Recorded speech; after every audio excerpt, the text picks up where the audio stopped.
Mythe chaldéen ** produced by Zoran Stefanovic, Mireille Armelin and distributed Proofreaders Europe.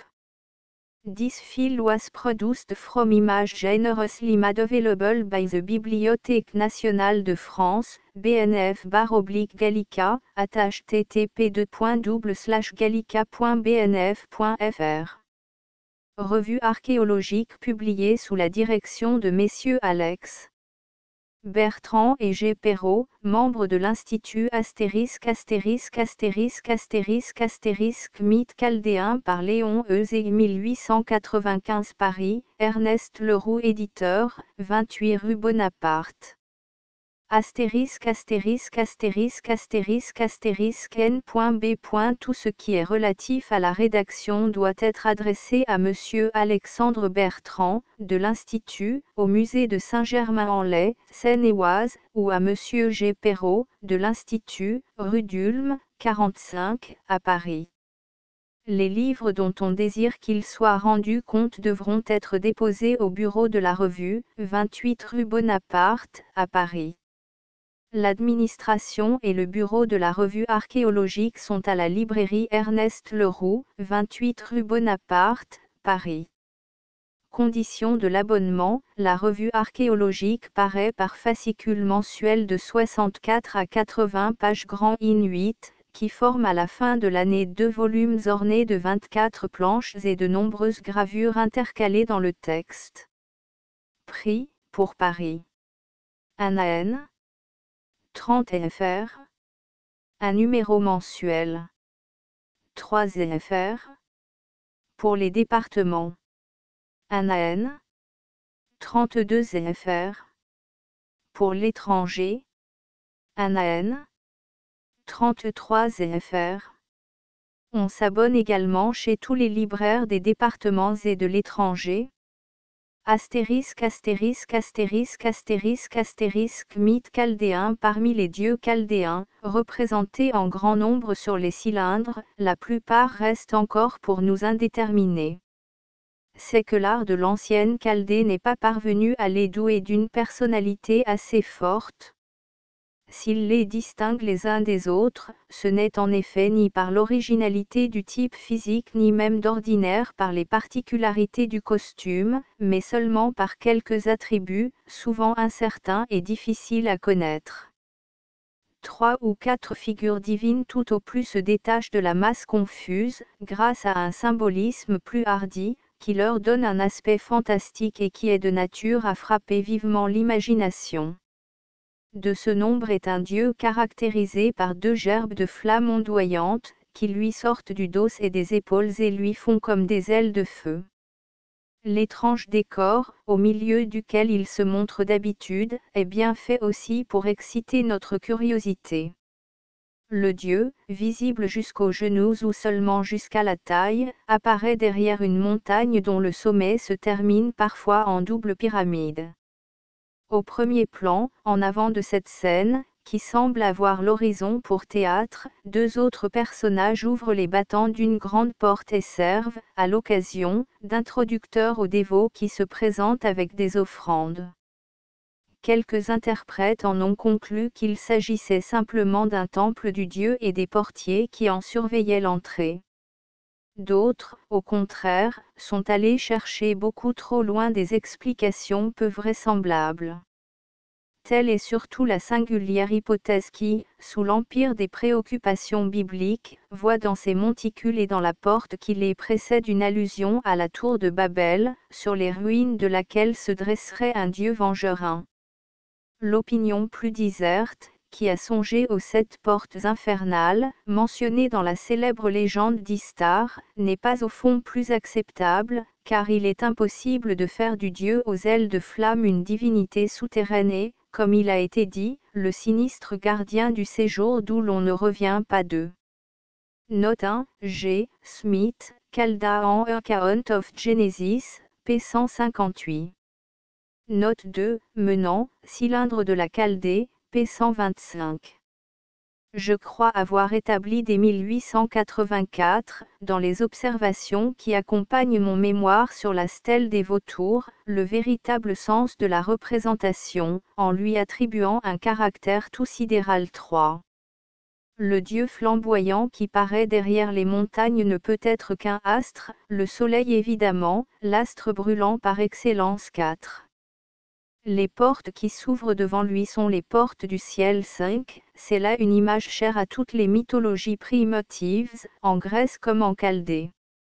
Le pieux chaldéen qui invoquait le soleil lui disait, le matin, tu ouvres la porte du ciel, et lui répétait, le soir, que la porte du ciel te soit obéissante. Note 3, dans la Gazette archéologique de 1884, p. 198-1200, article réimprimé dans les origines orientales de l'art, p. 76-78. Note 4, désigné idéographiquement par le signe Oud, appelé para, Babbar en sumérien, Saamuz, ou si l'on veut Shamash, en langage sémitique.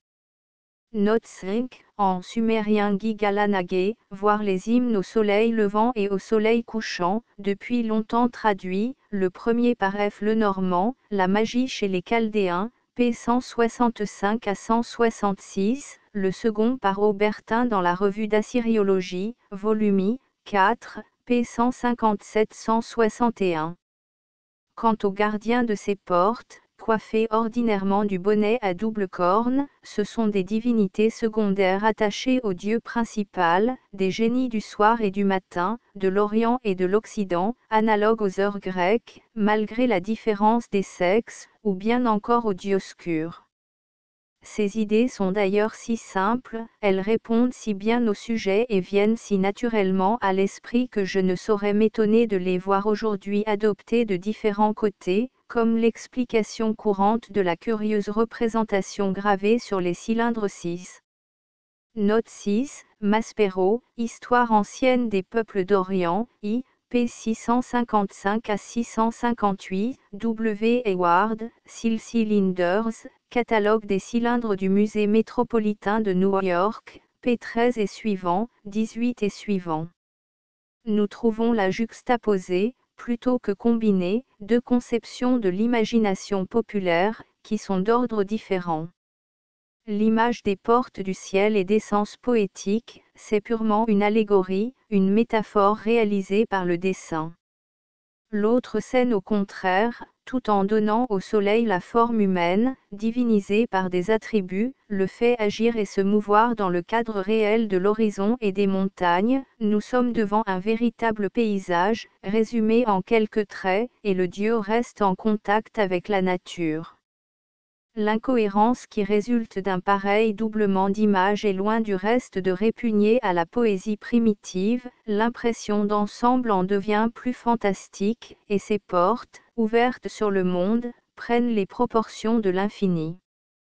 Même chez les Chaldéens, c'est dans un premier anthropomorphisme, mêlé au sentiment de la nature, qu'il faut chercher, croyons-nous, l'explication de cette mythologie figurée, plutôt que dans des constructions cosmologiques, trop précises, agencées et raccordées après coup sous l'influence du dogmatisme sacerdotal.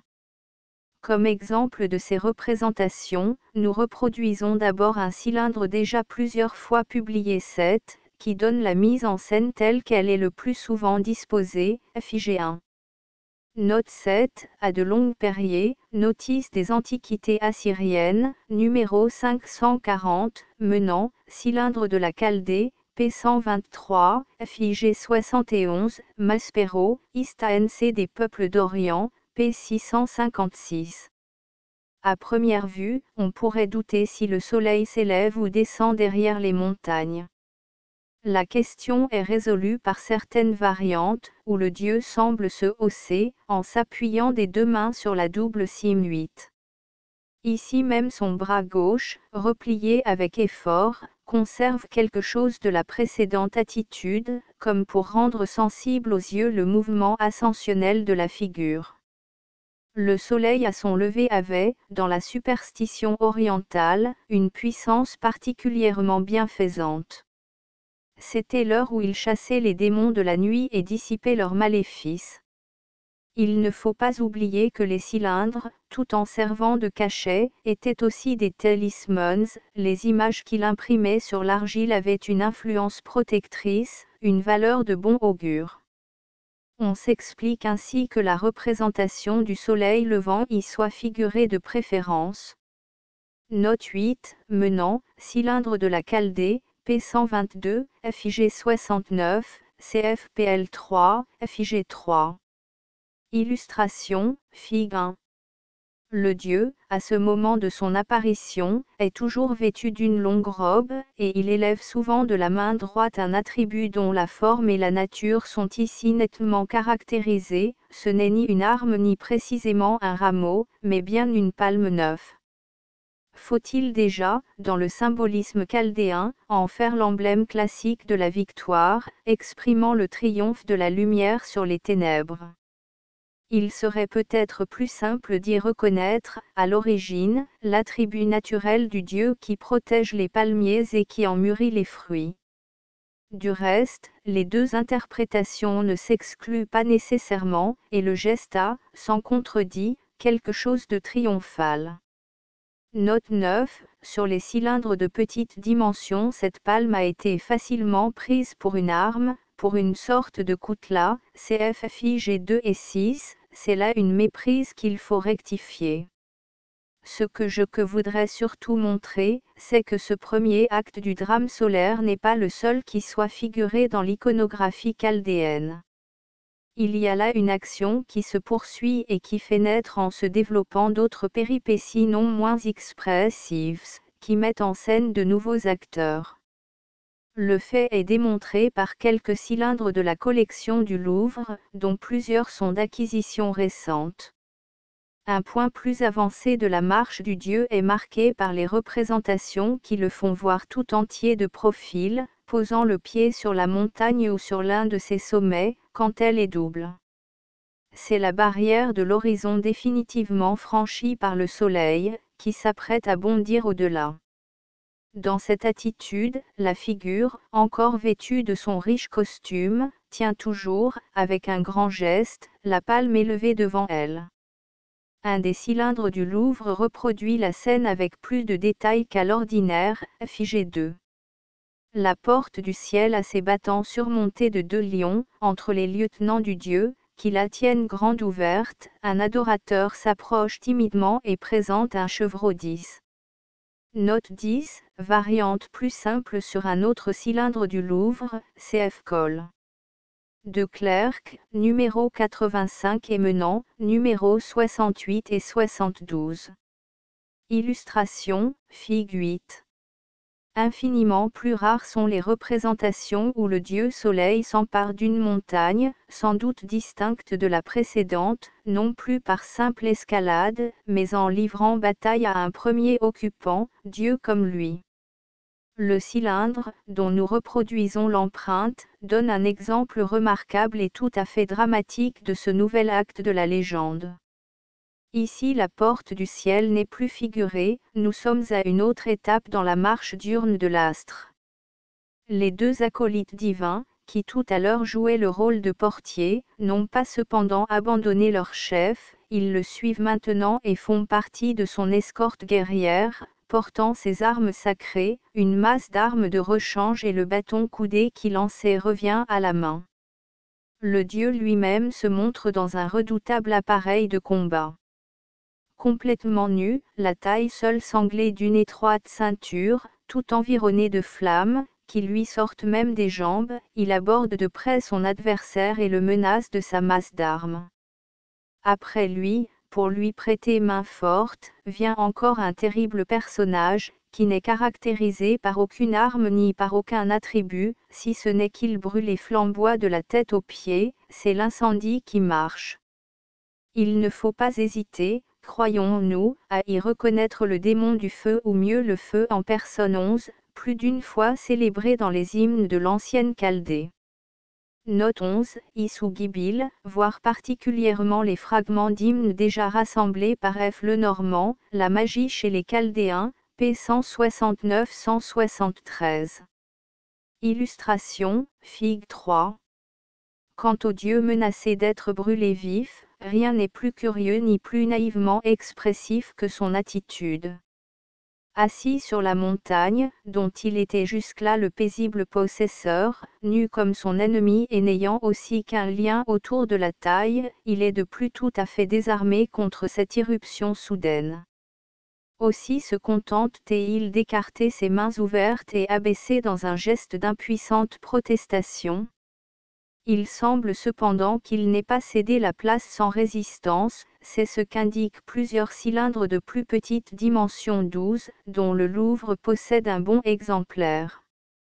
Au revers de la représentation précédente, sommairement reproduite, on voit une scène de palestre où les deux adversaires se mesurent corps à corps, mais déjà le dieu de la montagne a fléchi le genou et la victoire du soleil n'est pas douteuse.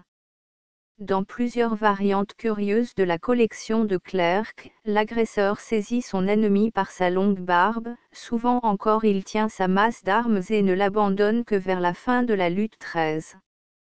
Note 12. Tous les cylindres ici figurés sont reproduits à la grandeur réelle de l'exécution.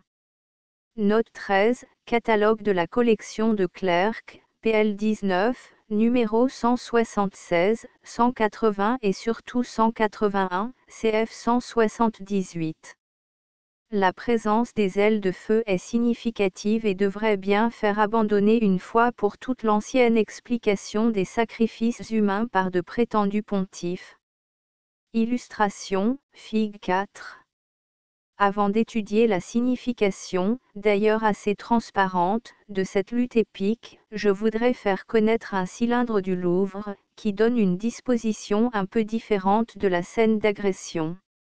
Le travail soigné, minutieux, cherche à rendre jusqu'au fond rocheux du paysage, ce qui paraît marquer une époque assez avancée dans l'art chaldéen. Ici la montagne, beaucoup plus développée dans ses lignes, brûle tout entière autour du dieu, qui n'est pas seulement assis, mais adossé contre ses hautes pentes. Bien que le soleil n'ait pas ses ailes de feu, sans doute à cause du champ restreint qui l'entoure, il est désigné par une torche à triple flamme dont il menace son adversaire, en même temps qu'il le saisit par une des cornes de sa tiare. Les ailes flamboyantes sont passées à une déesse, peut-être Aa ou Melke, l'épouse même du soleil 14, tenant une couronne en signe de victoire. Les deux lieutenants ne sont pas figurés, non plus que le démon du feu, à moins que l'on ne reconnaisse ce dernier dans un petit personnage qui est agenouillé derrière la montagne et semble attiser l'incendie. Note 14, voir la fin de la page suivante. Illustration, Figue 5. Il est impossible de ne pas ouvrir une parenthèse pour dire incidemment quelques mots de la seconde scène gravée sur le revers du même cylindre. C'est encore une des luttes où le dieu Soleil était engagé, d'après la légende chaldéenne, mais celle-ci appartient à une autre partie de son histoire. Au milieu des montagnes, qui forment derrière les figures comme deux panneaux rocheux, le dieu aux ailes de feu, dont le caractère sidéral est encore accentué par une étoile qui rayonne entre les cornes de sa coiffure, a trouvé un nouvel adversaire dans Zabani, le monstre moitié homme, aux jambes de taureau, vivant avec les bêtes sauvages. Les fragments conservés de l'épopée chaldéenne racontent bien en effet par quelle séduction le soleil l'avait attiré et retenu dans la ville d'Eresh, mais ils ne parlent pas de violence. Ici c'est de force que le dieu lui-même s'empare du monstre, l'arrêtant à la fois par sa queue de taureau et par l'une de ses cornes, sans craindre la massue recourbée dont il est armé. L'épisode est de toute manière inédit, seulement rien ne prouve qu'il se relia en quelque façon à la lutte ignée contre le dieu de la montagne, et ce n'est peut-être qu'un simple pendant à la scène gravée sur le côté opposé du cylindre. Revenons maintenant à cette lutte, qui fait surtout l'objet de notre étude. Prise en elle-même, elle paraît représenter l'heure du jour où les rayons solaires sont dans toute leur incandescence. La difficulté est de savoir quelle est la montagne, dont le dieu cherche alors à prendre possession en la brûlant de ses feux. Est-ce la cime arrondie sous la forme de laquelle les Chaldéens se représentaient la terre ? Une idée plus simple peut-être serait d'y reconnaître la montagne de l'Occident 15, vers laquelle l'astre, arrivé au sommet de sa course et maintenant dans toute sa force, marche pendant ces heures de l'après-midi qui sont les plus chaudes de la journée. Les légendes chaldéennes, dont les débris nous sont parvenus, sont si incomplètes qu'il serait vain de vouloir nommer le Dieu qui se mesure ici avec le soleil 16. Il suffit de nous rappeler, par la comparaison avec d'autres mythologies, que de pareilles luttes, comme le combat d'Hercule et d'Apollon dans la légende grecque, sont inhérentes à l'essence même des mythes solaires. Note 15, cependant sur le cylindre numéro 178 de la collection de Clercq, le vieillard nu, à longue barbe, est déjà agenouillé devant le dieu flamboyant au moment où celui-ci met le pied sur la montagne. Peut-être est-ce une représentation abrégée, qui réunit les deux scènes en une seule. Note 16, les assyriologues mentionnent un dieu de l'Occident nommé Martoph, fils d'Anu, le dieu du ciel, F le Normand, les dieux de Babylone et de l'Assyrie, p. 17. J'ajouterai que la présence de l'épouse du soleil est liée d'habitude au moment où l'astre achève sa course. C'est dans l'hymne chaldéen au soleil couchant 17 qu'il est dit en propres termes, que ton épouse bien-aimée vienne avec joie au-devant de toi. Note 17, dans cet hymne bilingue, traduit par Aubertin, Revue d'Assir, I. 4, p. 158, le nom de la déesse, douteux en sumérien, se lit Aa dans la traduction assyrienne, comme sur un grand nombre de cylindres où il est gravé à côté de celui du soleil, Catale de la colle de Clercq, numéro 172, cf numéro 98, 117, 129 et 130. Pour l'identification avec Maelke, voir dans le même ouvrage la note de Monsieur Oppert, p. 57. Ainsi le poète grec Stésichore, dans un chant conservé par Athénée 18, rapportait de même que le soleil s'en allait dans les profondeurs de la nuit sacrée, de la nuit solitaire, pour retrouver sa mère et l'épouse de sa jeunesse, et ses chers enfants.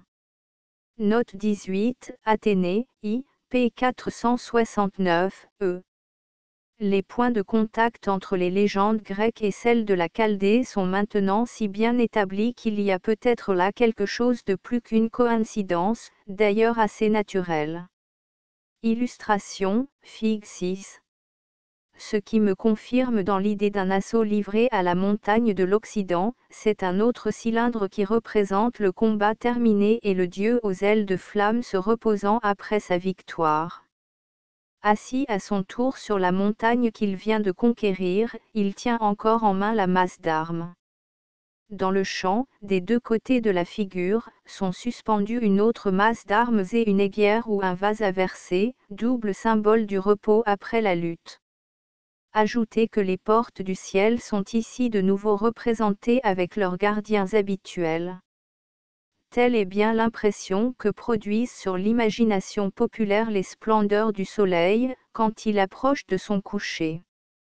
Le moment où il semble se reposer à l'horizon est comme un triomphe où se manifeste sa royauté.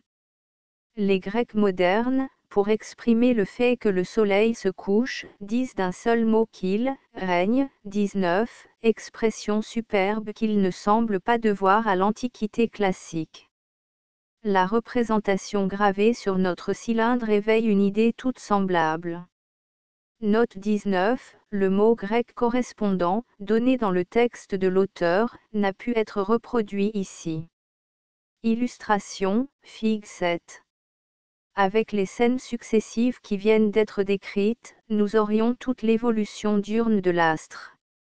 Cependant, avant de clore cette énumération, je voudrais signaler encore deux variantes intéressantes, également tirées de nos cylindres chaldéens. Dans l'une d'elles, le dieu, au lieu de trôner sur la montagne, est assis sur un siège ordinaire. La porte, comme il arrive quelquefois, est indiquée par un seul battant, que tient un des deux génies, tandis que l'autre introduit un adorant.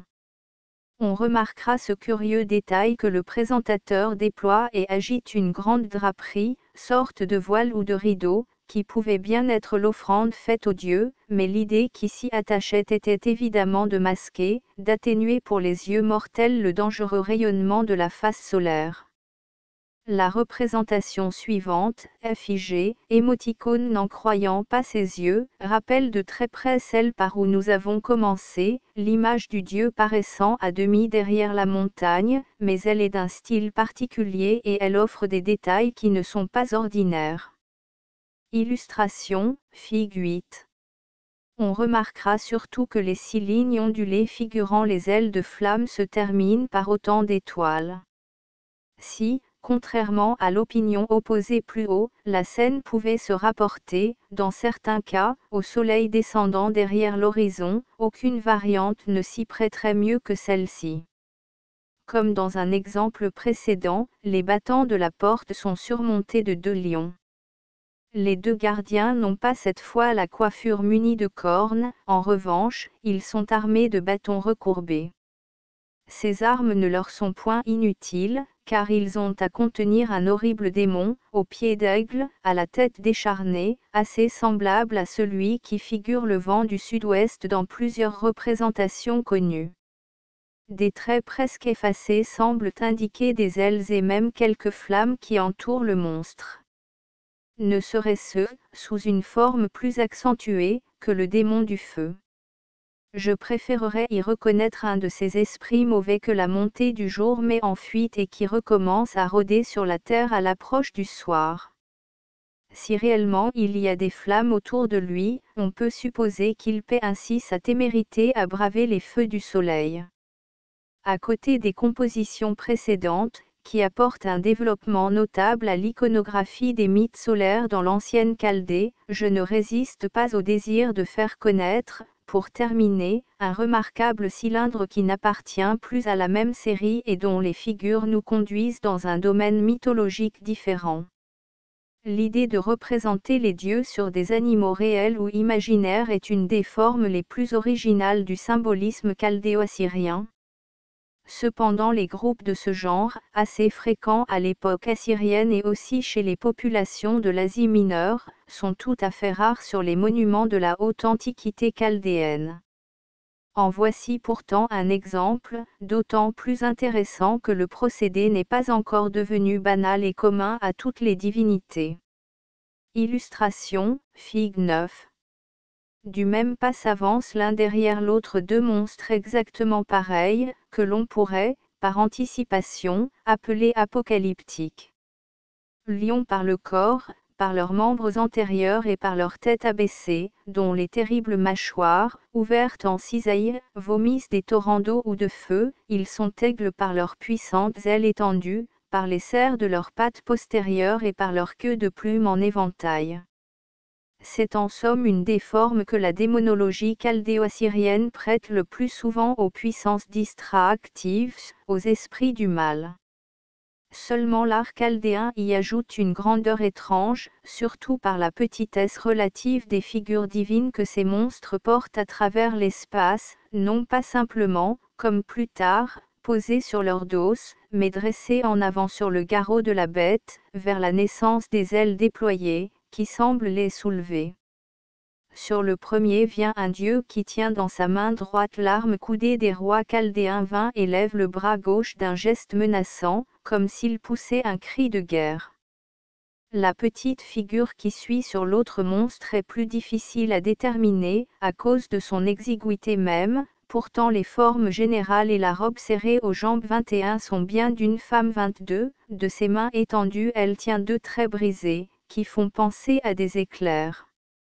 Une figure virile, de proportions beaucoup plus grandes, marche entre les 2 animaux, comme elle est à pied, on a pu lui laisser toute la hauteur du cylindre, sans qu'il faille lui accorder pour cela un rang supérieur dans la hiérarchie céleste. De même que le dieu qui le précède, ce personnage porte l'arme coudée, mais, si l'on en juge par sa coiffure dépourvue de cornes, il ne joue à sa suite que le rôle d'un simple armigeur 23. Pour une raison toute technique, tenant à la nécessité de remplir le champ du cylindre, les dieux principaux ne sont pas ici désignés par leur taille, mais par leur redoutable monture. Note 20, si, comme je le suppose, cette massue coudée était aussi une arme de jet, sorte de boomerang, elle représente très exactement l'éclair et la foudre. Note 21, à moins que même la figure ne soit nue.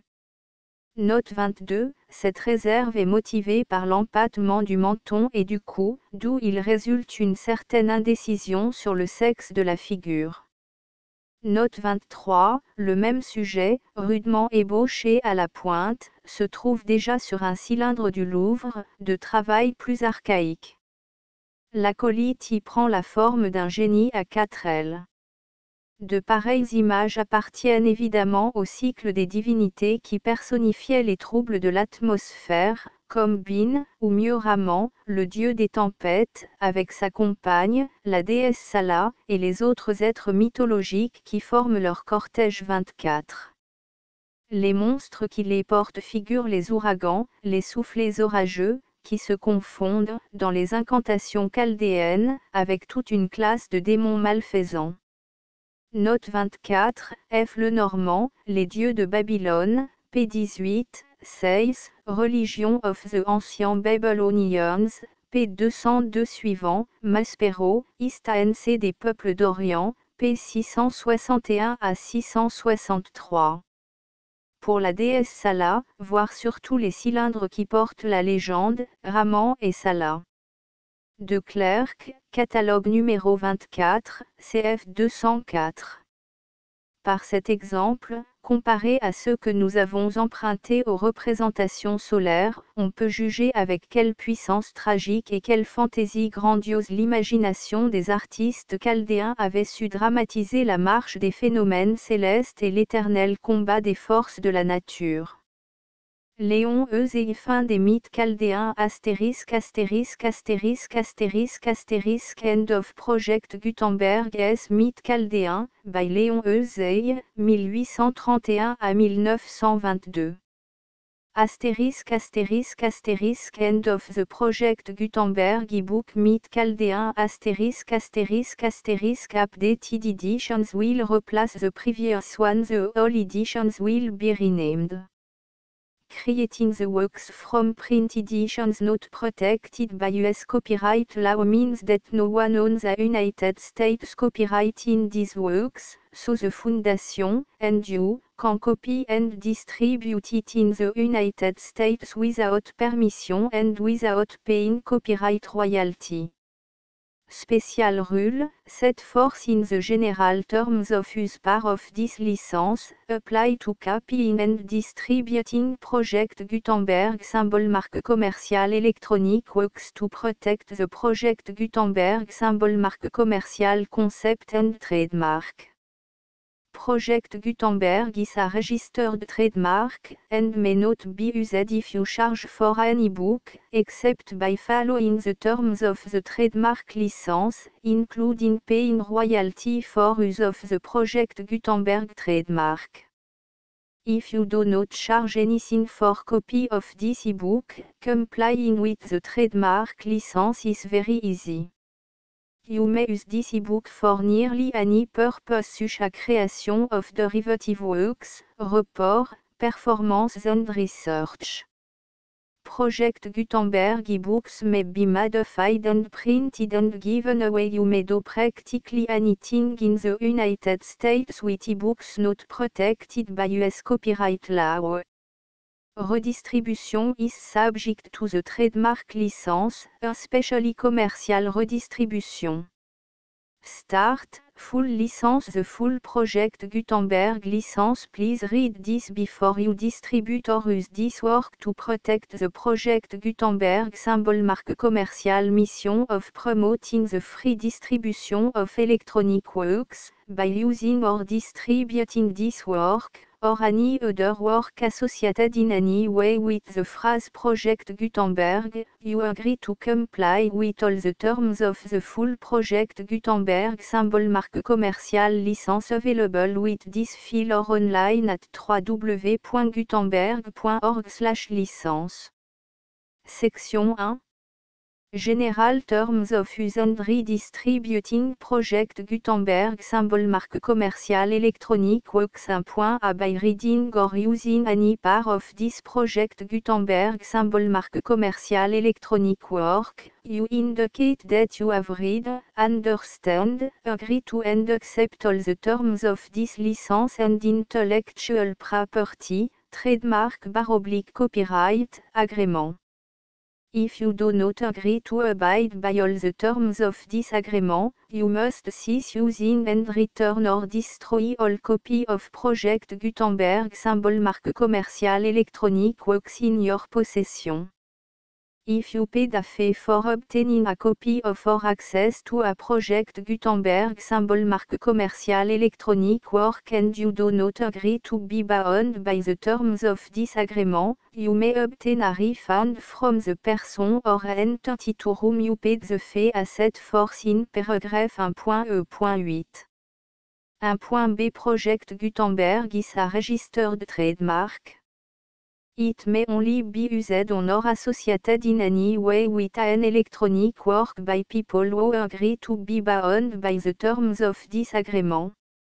There are a few things that you can do with most Project Gutenberg Symbol Marque Commerciale Electronic Works even without complying with the full terms of this agreement. See paragraph 1.c below. There are a lot of things you can do with Project Gutenberg Symbol Marque Commerciale Electronic Works if you follow the terms of this agreement and help preserve free future access to Project Gutenberg Symbol Marque Commerciale Electronic Works. See paragraph 1.e below. 1.c. The Project Gutenberg Literary Archive Foundation, the Foundation or PGLAF, owns a compilation copyright in the collection of Project Gutenberg Symbol Marque Commerciale Electronic Works. Nearly all the individual works in the collection are in the public domain in the United States. If an individual work is unprotected by copyright law in the United States and you are located in the United States, we do not claim a right to prevent you from copying, distributing, performing, displaying or creating derivative works based on the work alone as all references to Project Gutenberg are removed. Of course, we hope that you will support the Project Gutenberg Symbol Marque Commerciale mission of promoting free access to electronic works by freely sharing Project Gutenberg Symbol Marque Commerciale Works in compliance with the terms of this agreement for keeping the Project Gutenberg Symbol Marque Commerciale name associated with the work. You can easily comply with the terms of this agreement by keeping this work in the same format with its attached full Project Gutenberg Symbol Marque Commerciale license when you share it without charge with others. 1.d. The copyright laws of the place where you are located also govern what you can do with this work. Copyright laws in most countries are in a constant state of change. If you are outside the United States, check the laws of your country in addition to the terms of this agreement before downloading, copying, displaying, performing, distributing or creating derivative works based on this work or any other Project Gutenberg Symbol Marque Commerciale work. The Foundation makes no representations concerning the copyright status of any work in any country other than the United States. 1.e Unless you have removed all references to Project Gutenberg. 1.e.1. The following sentence, with active links to, or other immediate access to, the full Project Gutenberg Symbol Marque Commerciale license must appear prominently whenever any copy of a Project Gutenberg Symbol Marque Commerciale work, any work on which the phrase Project Gutenberg appears, or with which the phrase Project Gutenberg is associated, is accessed, displayed, performed, viewed, copied or distributed. This ebook is for the use of anyone anywhere in the United States and most other parts of the world at no cost and with almost no restriction whatsoever. You may copy it, give it away or reuse it under the terms of the Project Gutenberg license included with this ebook or online at www.gutenberg.org. If you are not located in the United States, you will have to check the laws of the country where you are located before using this ebook. 1.E.2 If an individual project Gutenberg symbol marque commercial electronic work is derived from texts not protected by US copyright law, does not contain a notice indicating that it is posted with permission of the copyright holder, the work can be copied and distributed to anyone in the United States without paying any fees or charge. If you are redistributing or providing access to a work with the phrase Project Gutenberg associated with or appearing on the work, you must comply either with the requirements of paragraph 5.E.1 through 1.E.7 or obtain permission for the use of the work and the Project Gutenberg symbol marque commercial trademark as set forth in paragraph 5.E.8 or 1.E.9. 1.E.3 If an individual project Gutenberg symbol marque commercial electronic work is posted with the permission of the copyright holder, your use and distribution must comply with both paragraph 5.E.1 through 1.E.7 and any additional terms imposed by the copyright holder. Additional terms will be linked to the Project Gutenberg symbol marque commercial license for all works posted with the permission of the copyright holder found at the beginning of this work.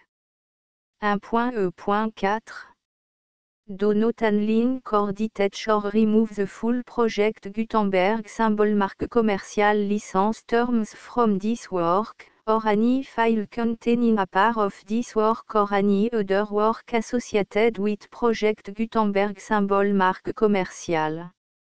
1.E.5 Do not copy, display, perform, distribute or redistribute this electronic work, or any part of this electronic work, without permanently displaying the sentence set forth in paragraph 1.E.1 with active links or immediate access to the full terms of the Project Gutenberg symbol marque commercial license.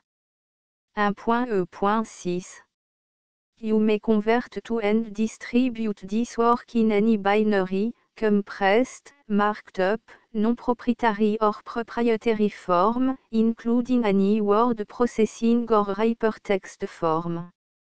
However, if you provide access to or distribute copy of a Project Gutenberg symbol marque commercial work in a format other than plain vanilla ASCII or other format used in the official version posted on the official Project Gutenberg symbol marque commercial website, www.gutenberg.org you must, at no additional cost, fee or expense to the user, provide a copy, a means of exporting a copy, or a means of obtaining a copy upon request, of the work in its original plain vanilla ASCII or other form. Any alternate format must include the full Project Gutenberg symbol marque commercial license as specified in paragraph 1.E.1. 1.E.7 Do not charge a fee for access to, viewing, displaying, performing, copying or distributing any Project Gutenberg symbol marque commercial works unless you comply with paragraph 1.E.8 or 1.E.9. 1.E.8 You may charge a reasonable fee for copy of or providing access to or distributing Project Gutenberg symbol marque commerciale Electronic Works provided that you pay a royalty fee of 20% of the gross profit you derive from the use of Project Gutenberg symbol marque commerciale Works calculated using the method you already use to calculate your applicable tax. The fee is owed to the owner of the Project Gutenberg symbol marque commerciale trademark, BU et HAS agreed to donate royalty under this paragraph to the Project Gutenberg Literary Archive Foundation. Royalty payment must be paid within 60 days following each date on which you prepare, or are legally required to prepare, your periodic tax returns. Royalty payment should be clearly marked assumption to the Project Gutenberg Literary Archive Foundation at the address specified in Section 4, Information about donation to the Project Gutenberg Literary Archive Foundation. You provide a full refund of any money paid by a user who notifies you in writing, or by email, within 30 days of receipt that S/et does not agree to the terms of the full Project Gutenberg symbol marque commerciale license. You must require such a user to return or destroy all copy of the works possessed in a physical medium and discontinue all use of and all access to other copy of Project Gutenberg symbol marque commerciale works. You provide, in accordance with paragraph 1.f.3, a full refund of any money paid for a work or a replacement copy, if a defect in the electronic work is discovered and reported to you within 90 days of receipt of the work. You comply with all other terms of this agreement for free distribution of Project Gutenberg symbol marque commerciale works. 1.e.9. If you wish to charge a fee or distribute a Project Gutenberg symbol marque commerciale electronic work or group of works on different terms than are set forth in this agreement, you must obtain permission in writing from the Project Gutenberg Literary Archive Foundation, the manager of the Project Gutenberg symbol marque commerciale trademark. Contact the Foundation as set forth in Section 3 below. 1.f1.f.1 Project Gutenberg volunteers and employees expend considerable effort to identify, do copyright research on, transcribe and proofread works not protected by US copyright law in creating the Project Gutenberg symbol marque commerciale collection. Despite these efforts, Project Gutenberg symbol marque commerciale electronic works, and the medium on which they may be stored, may contain defects such as, but not limited to, incomplete, inaccurate or corrupt data, transcription errors, a copyright or other intellectual property infringement, a defective or damaged disk or other medium, a computer virus, or computer code that damage or cannot be read by your equipment. 1.f.2 Limited warranty, disclaimer of damage, except for the right of replacement or refund described in paragraph 1.f.3, the Project Gutenberg Literary Archive Foundation, the owner of the Project Gutenberg symbol marque commerciale trademark, and any other party distributing a Project Gutenberg symbol marque commerciale electronic work under this agreement, disclaim all liability to you for damages, costs and expenses, including legal fees. You agree that you have no remedy for negligence, strict liability, breach of warranty or breach of contract except those provided in paragraph 1.f.3. You agree that the Foundation, the trademark owner, and any distributor under this agreement will not be liable to you for actual, direct, indirect, consequential, punitive or incidental damages even if you give notice of the possibility of such damage. 1.f.3 Limited right of replacement or refund, if you discover a defect in this electronic work within 90 days of receiving it, you can receive a refund of the money, if any, you paid for it by sending a written explanation to the person you received the work from. If you received the work on a physical medium, you must return the medium with your written explanation. The person or entity that provided you with the defective work may elect to provide a replacement copy in lieu of a refund.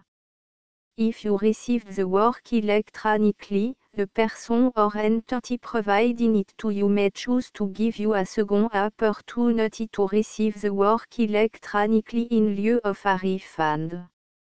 If the second copy is also defective, you may demand a refund in writing without further opportunities to fix the problem.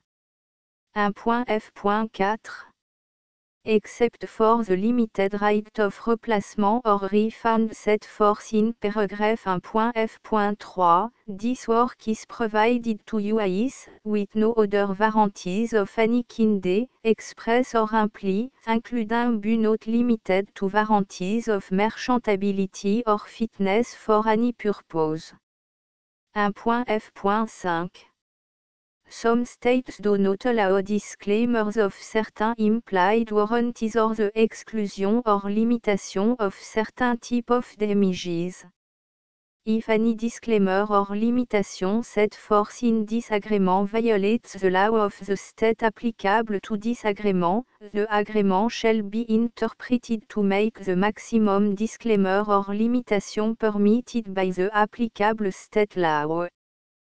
The invalidity or unenforceability of any provision of this agreement shall not void the remaining provision.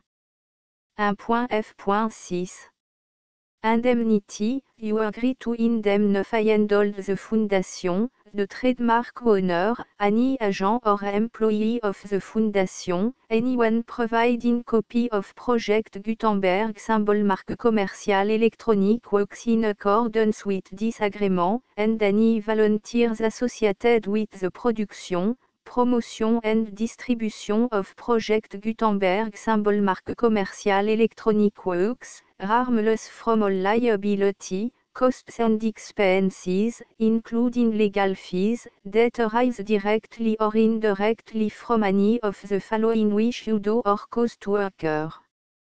A. Distribution of this or any Project Gutenberg symbol marque commercial work. B. Alteration, modification, or addition or deletions to any Project Gutenberg symbol marque commercial work. And C. Any defective cause.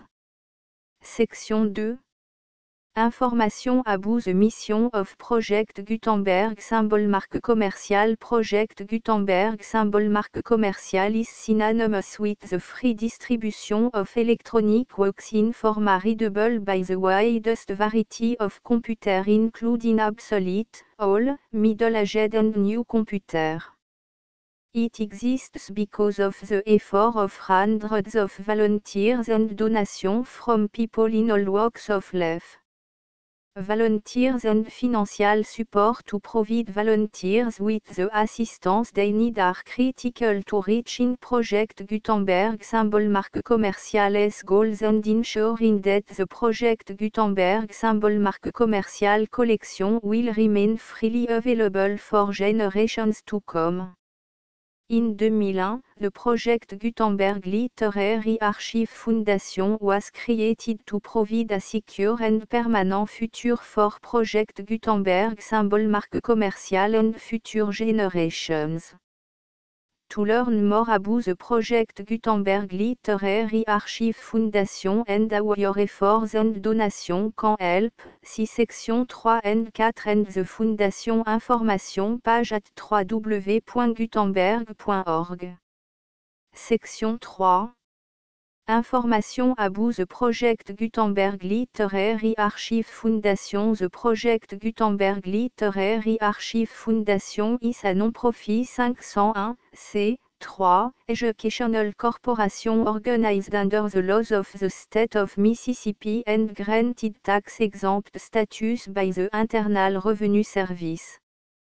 The Fondation SEIN or Federal Tax Identification Number is 64 à 6 221 541. Contribution to the Project Gutenberg Literary Archive Foundation are tax deductible to the full extent permitted by US federal laws and your state's laws. The Foundation's business office is located at 809 North 1500 West, Salt Lake City, U84 116, 801, 596 à 1887. Email contact links and up-to-date contact information can be found at the Foundation's website and official page at www.gutenberg.org/contact section 4. Information about donation to the Project Gutenberg Literary Archive Foundation. Project Gutenberg symbol marque commercial depends upon and cannot survive without widespread public support and donation to carry out its mission of increasing the number of public domain and licensed works that can be freely distributed in machine-readable form accessible by the widest array of equipment including outdated equipment. Many small donations, $1 to $5,000, are particularly important to maintaining tax-exempt status with the IRS. The Foundation is committed to complying with the laws regulating charities and charitable donations in all 50 states of the United States. Compliance requirements are not uniform and it takes a considerable effort, much paperwork and money fees to meet and keep up with these requirements. We do not solicit donations in locations where we have not received written confirmation of compliance. To send donation or determine the status of compliance for any particular state, visit www.gutenberg.org/donate. While we cannot and do not solicit contribution from states where we have not met the solicitation requirements, we know of no prohibition against accepting unsolicited donation from donors in such states who approach us with offers to donate. International donations are gratefully accepted, but we cannot make any statements concerning tax treatment of donations received from outside the United States. US laws alone swamp for small staff. Please check the Project Gutenberg web page for current donation methods and addresses.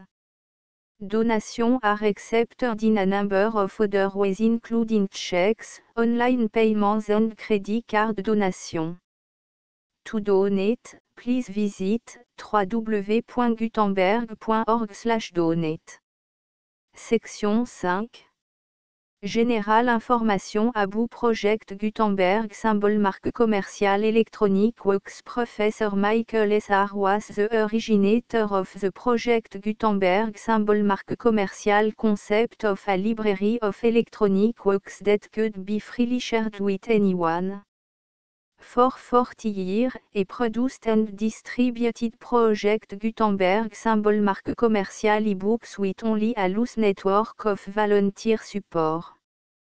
Project Gutenberg symbol marque commerciale ebooks are often created from several printed editions, all of which are confirmed and not protected by copyright in the US unless a copyright notice is included.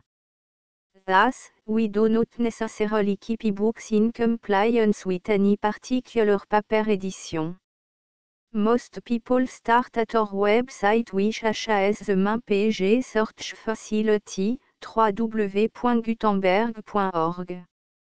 This website includes information about Project Gutenberg symbol marque commerciale, including how to make donation to the Project Gutenberg Literary Archive Foundation, how to help produce our new ebooks, and how to subscribe to our email newsletter to read about new ebooks. Revue archéologique Mythe chaldéen The Full Project Gutenberg Licence